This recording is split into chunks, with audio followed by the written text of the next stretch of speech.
अस्सलामुअलैकुम नाज़रीन, परवान डिजिटल के प्रोग्राम खबरों से आगे में मैं हूं अल्लाह बख्श राठौर। और आज हम बात करेंगे फेडरल बजट के हवाले से और साथ में बजट में जो रुकावटें थी वो उनके हवाले से कि वो अब तक दूर हुई हैं कि नहीं हुई हैं। और साथ में जो अफवाहें उड़ रहे थे, जो अफवाहें उड़ रही थी कि डेवलपमेंट साइड से कट किया जाएगा, सूबे जो हैं उनका डेवलपमेंट प्रोग्राम ख़त्म किया जाएगा और जो सूबे हैं, जो फ़ाइकायाँ हैं, उनके जो वसाइल हैं, जो 1700 अरब रुपए का मसला था, अब उन तमाम मामलात से जो है वफाक ने हाथ उठा लिया है। और इस सिलसिले में एक मीटिंग हुई है इस्लामाबाद में सदर आसिफ अली ज़रदारी की ज़ेर सदारत, और साथ में वज़ीर अज़म भी उसमें शरीक हुए और बिलावल भुट्टो और नायब वज़ीर अज़म जो है इसाक डार जो है वो भी उसमें शरीक हुए। और दोनों तरफन से जो एक बड़ा वफद जो है उसमें शरीक हुआ है। और साथ में जो है ये भी हुआ है कि सिंध का वज़ीर आला जो है मुराद अली शाह वो भी उसमें शरीक था। और इससे पहले जो इजलास हुआ था वो उस इजलास से 3 बार जो है वॉकआउट करके चले गए थे, क्योंकि उनका कहना था कि हम एनएफसी वगैरह में कोई भी कबूल नहीं करेंगे और जो आइन में जो गारंटीज़ दी गई हैं उस पर अमल किया जाएगा। तो आज हम इस हवाले से बात करेंगे और इस सिलसिले में डेवलपमेंट साइट के हमारे दोस्त हैं जो इस पर अच्छी खासी नज़र रखते हैं। तो इस सिलसिले में जो है डेवलपमेंट साइट के हमारे दोस्त हैं इसाक सुमरो साहब, उनसे पूछेंगे और मिल के ये बात भी करेंगे और इस बात का जायज़ा लेंगे कि सूरत हाल कहाँ पहुँची है। तो मैं इसाक सुमरो साहब को गुजारिश करता हूँ कि वो इस सिलसिले में बताए कि आखिर ये था क्या, ये पैराडॉक्स क्या था और इसको किस तरह से जरदारी ने एक इशारे से हल कर दिया। हाँ, ये मेरे ख़्याल में इस साल की जो बजट थी वो बड़े दिलचस्प मराहिल से गुज़र रही है अब तक, क्योंकि इतनी अफ़वाहें थी और इतनी ये चीज़ें जो हैं वो मीडिया पे आ रही थी कि पूरा मुल्क जो है वो इसमें था कि भई पता नहीं क्या होने वाला है। सूबों की कटौती हो रही है, 28वीं तरमीम को उससे जोड़ा जा रहा था।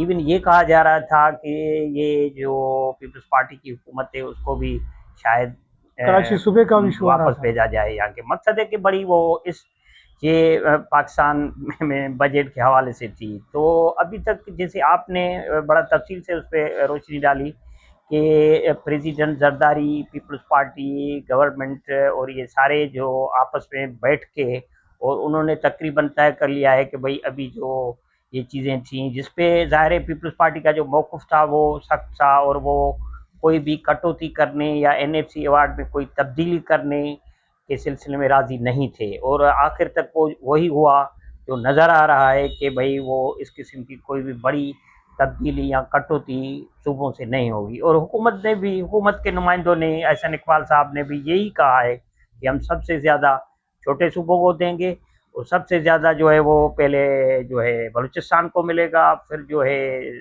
सिंध को, केपी को, और क्लियर उन्होंने कहा है कि लास्ट में जो है पंजाब को जो है कम से कम मिलेगा। तो इसका मकसद है कि ये तकरीबन ये हो रही है कि 12 तारीख का जो शायद नोटिफिकेशन भी आ गया है कि बजट पेश हो रही है।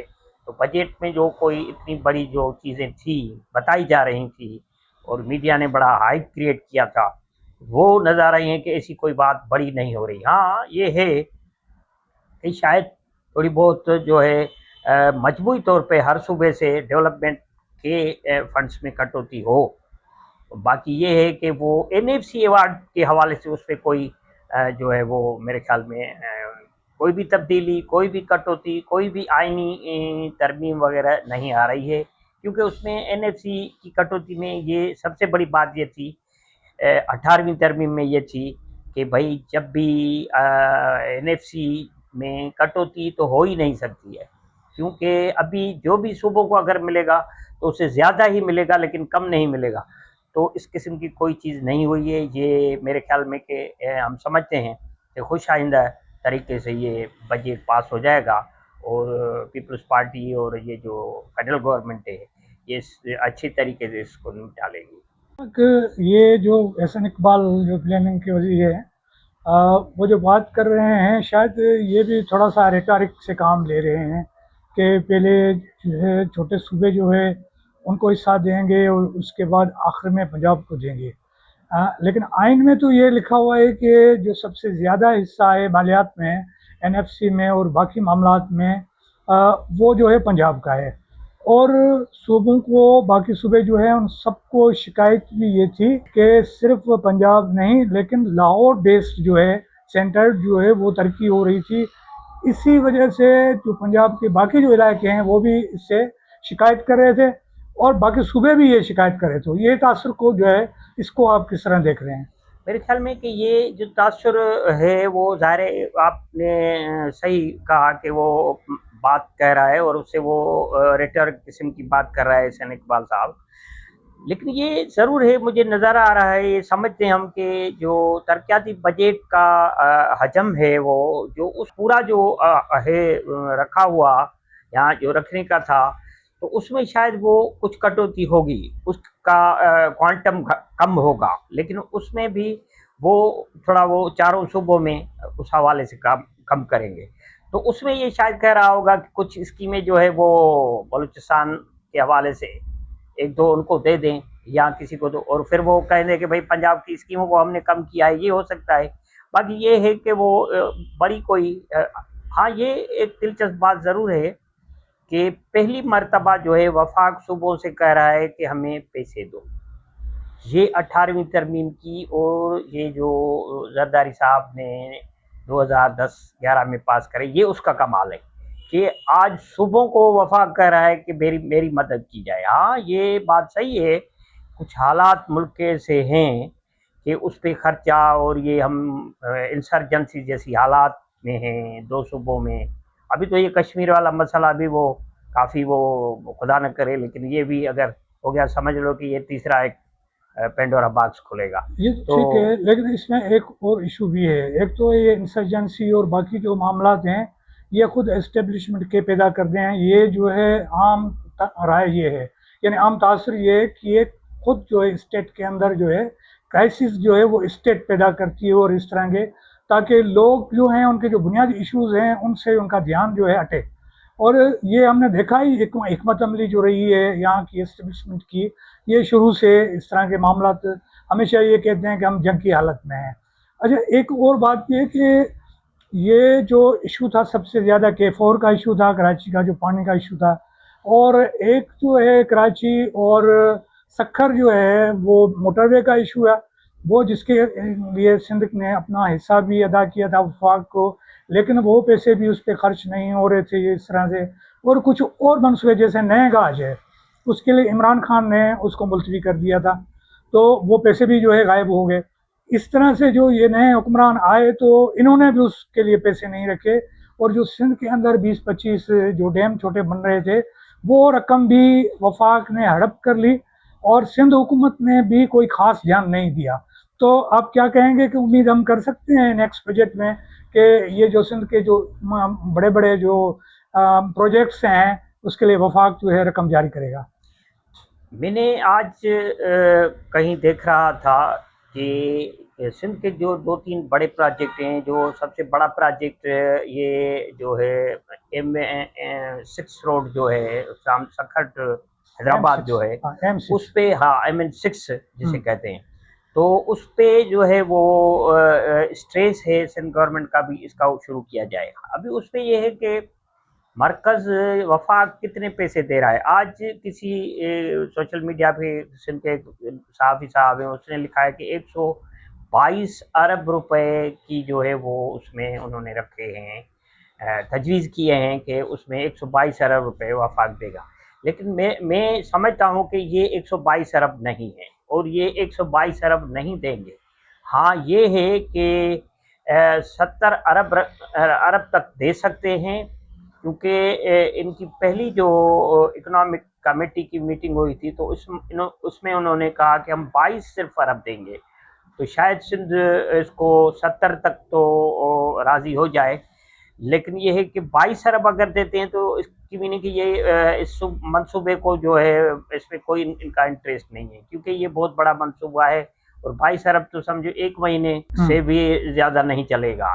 तो ये है कि बड़े मुझे नहीं लग रहा है कि कोई बड़ा जो है प्रोजेक्शन के लिए इस बजट में कोई शुरू हो जाए। हाँ, ये है थोड़ा बहुत कि इसकी रकम शायद बढ़ाई जाए, लेकिन 122 अरब की जो आज कही गई है बात, ये अब अच्छी बात है अगर 122 अरब रुपए देते हैं। अदरवाइज मेरे ख्याल में कि ये सबसे बड़ा मंसूबा है। हाँ, फिर दूसरा ये है कि कराची के लिए भी कुछ चीज़ें हैं, वो देखते हैं कि क्या देते हैं उसमें। और ये जो पानी का मंसूबा है K4 वाला, इस पे भी है कि क्या पैसे देते हैं, क्योंकि ये प्योरली वफाक की जो है स्कीम है। अरे तो इसमें एक और बात भी है कि जो बजट है उस बजट में पीपल्स पार्टी का ये कहना था कि जो टैक्सेस हैं वो न बढ़ाए जाएं, क्योंकि वॉल्यूम जो है उसका बढ़ाने के लिए जो नेट है, जो टैक्स नेट है उसको बढ़ाया जाए, ताकि जो बोझ है वो कम पड़े आम आदमी पे। तो ये आईएमएफ को भी ये हैमरिंग कर रहे थे और कह रहे थे। तो क्या समझते हैं आप कि ये इस पे अमल करेगी वफाकी हुकूमत? हाँ, हाँ, ये इस पे देखें ना, ये है कि आईएमएफ को तो ज़रूर इनको बजट दिखानी पड़ेगी पेश करने से पहले, क्योंकि आईएमएफ के जो शराइत हैं ना वो बिल्कुल इनको पूरे करने पड़ेंगे। तो अभी ये है कि टैक्सेस के मामले में तो ये अभी तक तो कह रहे हैं कि हम कोई बड़ा टैक्स नहीं लाए, लेकिन थोड़ा बहुत टैक्स तो ज़रूर लगाएंगे किसी न किसी और चीज़ पे, नहीं तो जैसे कहते हैं ना कि भाई सिगरेट पे टैक्स, तो उसको दुगना और भी कर लेंगे। मकसद कहीं न कहीं से टैक्सेस को तो वो करेंगे, लेकिन ज़ाहिर है उससे फिर कितनी आमदनी होती है, ये भी फिर एक सवाल है ना कि आईएमएफ ये भी चीज़ देखेगी कि आप जो है चलो टैक्स नहीं लगाते या किसी चीज़ पे लगाते हो, उनसे हमें कितना, आपको पैसे कितने मिलते हैं। तो ये है कि टैक्स तो मेरे ख्याल टैक्स फ्री बजट बिल्कुल हो, ये तो शायद मुमकिन नहीं है, क्योंकि हालात ऐसे हैं। बाकी ये है कि हाल लोगों की जो माशी हालत है वो तो बिल्कुल नहीं है। और मेरे ख्याल में कि उसने प्रेसिडेंट जरदारी भी ने भी इनको कहा है कि तनख्वाहों को जो है बढ़ाया जाए, क्योंकि आम आदमी सबसे ज़्यादा मुतासर हुआ है।